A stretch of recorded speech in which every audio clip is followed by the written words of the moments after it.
Hey, Monte with Skupnos Novozhelenia with you again talking about answers to questions. So here's a question: where did evil come from? And I guess this is one of those gotcha questions that amateur philosophy students think are going to totally baffle a believer in God. The truth is, it is one of the easiest questions to reasonably explain of most all of the questions that I get asked. I always return this question with a question: do you think that we have free will? Free will being the ability to make decisions for ourselves. Occasionally, I meet people who don't believe in free will, and we may debate that for a few minutes, but eventually we arrive at the answer of yes, of course we have free will.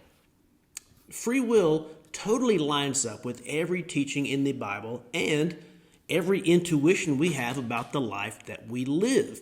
It just makes sense. God created us with the ability to make choices. And if He had not created us that way, then how could we ever show love to Him or anyone else for that matter? So without free will, we are just pre-programmed robots who can't make decisions for ourselves.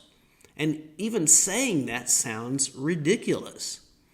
Now, here's the bug, you could say, of free will, or giving a creation that you make the ability to choose. The bug is you risk something. What you risk is this: what if those who you love reject you? If your creation has freedom to choose, they can choose not to follow your wishes or desires for them.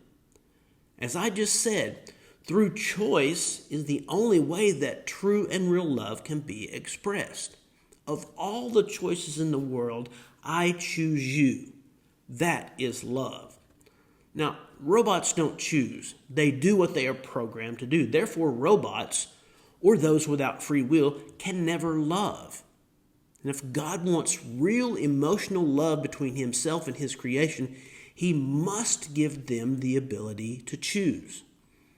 So if God gave His creation the ability to choose, and yet overruled their choice, that's not love either. Because forced love is not love at all. In many senses, it would be called rape. That is, forcing someone to love you against their will.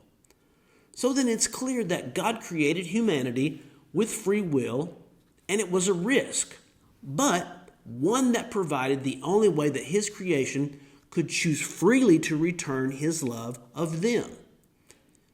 Giving the freedom to choose was an absolute necessity. Now, what did humanity do with its freedom to choose? Well, we all know they made a wrong choice and chose to be independent from God and rejected His offer of that love relationship with Him. Now, this was a wrong choice because God is right and holy in all He does. If a decision is made that is against the right and holy, it is by definition wrong. I don't think in the terms of evil. I think in the terms of the opposite of right or correct. It's similar scientifically to the measurement of light. See, light can be measured, but there's no measurement for darkness. We can only say that darkness is the absence of light. Evil is the absence or opposite of right. And it is the inevitable risk of giving free will humans the ability to choose.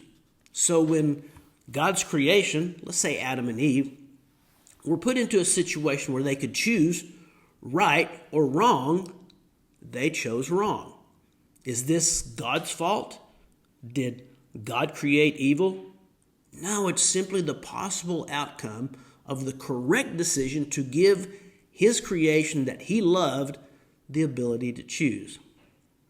One person pointed this out, the fact that we don't naturally accept this world full of injustice, suffering, sin, disease, and death. The very fact of our outrage at evil is a clue that we understand a standard of goodness. With that understanding of goodness, we judge this world as defective. The fact that we judge something as evil might even be developed into an argument for the existence of God, of perfect goodness. So, evil was not created by God. It is the outcome of God creating humans with free will, who could choose to turn their backs on Him.